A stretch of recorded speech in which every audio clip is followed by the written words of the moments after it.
Volume 2, Number 4, Deadside Part 4, released in June 1997. Inside the Wild at Heart, the dead men are trying to decide exactly how to kill Josie, who is still suspended upside down from the ceiling. Upon Mike and Jonty's return to Liveside, specifically when the two are entering the bar, Bones says, "I'll be damned," to which Mike replies, "Yes, you will." That's a badass entrance. This is one of my favorite scenes so far.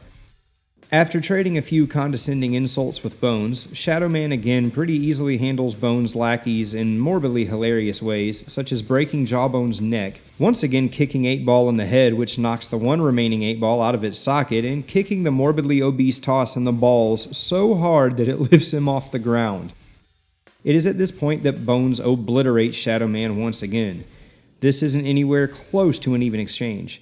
Bones eats several punches directly to the face before retaliating, after which Shadow Man fails to land a single blow and is knocked unconscious in a brutal fashion before Jonty the Hard Bastard, as he was allegedly known in Belfast, makes a few threats and cracks Toss over the head with a bottle of vodka, causing Bones to accidentally miss Mike with a devastating blow that knocks a hole in Toss's head, before Jonty is beheaded by Bones and his head is then thrown outside through a window. Nettie reappears outside just in time to exchange even more tense words with Jonty's detached skull as Bones and crew make their getaway. Shadow Man wakes up and is instructed by Nettie to use fire to destroy the flesh so that the spirit is banished to Deadside. Mike releases Josie from his constraints just in time for Bones to remember that they, quote, forgot to kill the fat boy.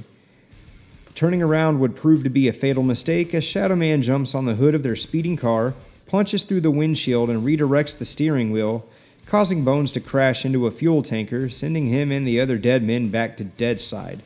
But not before Bones threatens Shadow Man before becoming a pile of dust, which is subsequently stepped on by Mike. Upon returning to the bar, Shadow Man and Jonty grill Nettie about her methods of recruiting a comatose Michael, which include his eventual association with the Wild at Heart. She chose Mike during his comatose state, as previously stated, but did so because Mike still had a link between Liveside and Deadside, the teddy bear. Visiting him in this comatose state, by using magic and persuasion, Nettie taught Mike how to kill with no remorse, how to escape the hospital, and where to find a job as a hitman before leaving him alone until she ultimately needed him. This admission of manipulation understandably angers Michael, who tells Nettie that he has quit being her servant and threatens to kill her if he ever sees her again. Jonty, Josie, and Mike decide to have some drinks after such an eventful day. Mike finally drinks his beer, as Nettie resurrects a dead Jack Boniface, with the plan being retaliation against Mike for his decision to quit being controlled by her. She explains to Jack that the only way he can possibly stay alive at this point is to get his hands on the only thing that can save him, the power of Shadow Man.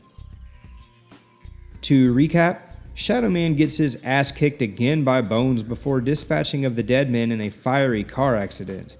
Mike quits being Nettie's servant and threatens to kill her if he sees her again.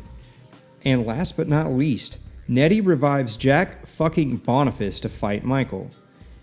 This concludes the Garth Ennis and Ashley Wood runs of books, and what a way to reboot a franchise. I love these books.